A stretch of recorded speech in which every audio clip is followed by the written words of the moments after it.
তো বন্ধুরা চলে এলাম নতুন একটি চাকরির আপডেট নিয়ে। আর এইখানে তোমাদের কোনো পরীক্ষা দিতে হবে না, আর এই পরীক্ষার জন্য কোনো এক্সাম ফিও তোমাদের দিতে হবে না। এইখানে তোমরা দেখতেই পাচ্ছ এই সেন্ট্রাল পাবলিক ওয়ার্কস ডিপার্টমেন্টের তরফ থেকে অ্যাকাউন্টস সুপারভাইজার আর ক্লার্ক স্টাফ পদে নিয়োগ করা হচ্ছে। তো চলো বিস্তারিত জেনে নেওয়া যাক। তো যেমনটা তোমাদের জানানো হয়েছে, এই পরীক্ষার জন্য কোনো ধরনের অ্যাপ্লিকেশান ফি লাগছে না। তো চলো এবার পোস্ট আর ভ্যাকেন্সি ডিটেলস জেনে নেওয়া যাক। দেখো এখানে এই অ্যাকাউন্ট আর সুপারভাইজার পোস্টে 1400টি পোস্ট খালি আছে, আর এই স্টাফ ক্লার্ক পোস্টে 3100টি পোস্ট খালি আছে। তো টোটাল এখানে 4500টি শূন্যপদ খালি আছে। এরপর আমরা এজ ক্রাইটেরিয়া জেনে নেব। তো মিনিমাম 18 সাল থেকে ম্যাক্সিমাম 45 সাল বয়স পর্যন্ত তোমরা এই পরীক্ষার জন্য অ্যাপ্লাই করতে পারবে। এর উপরেও এসসি এসটি ওবিসিদের জন্য as per government policy age relaxation তোমরা পেয়ে যাবে। এবার এডুকেশন কোয়ালিফিকেশান জেনে নেওয়া যাক।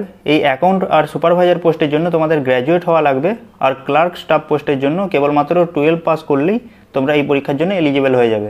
এরপর সিলেকশন প্রসেস দেখে নাও।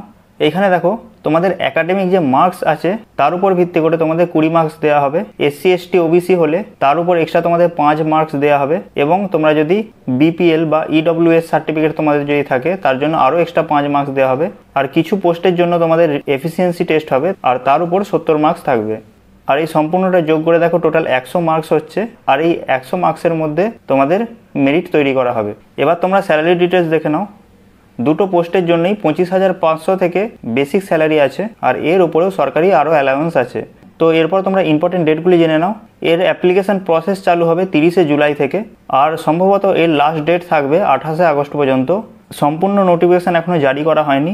সম্পূর্ণ নোটিফিকেশান পাওয়া গেলে আমরা খুব শীঘ্রই তোমাদের আপডেট করে দেবো। আর তোমরা নিজেরাও সরাসরি এই সরকারি ওয়েবসাইটে গিয়ে নোটিফিকেশান দেখতে পারো, বা এই ওয়েবসাইট থেকেই তোমরা অ্যাপ্লাই করতে পারো। ভালো লাগলে অবশ্যই লাইক করো, আর তোমাদের কোনো কিছু জানার থাকলে অবশ্যই কমেন্টে জানিও। Thanks for watching this video.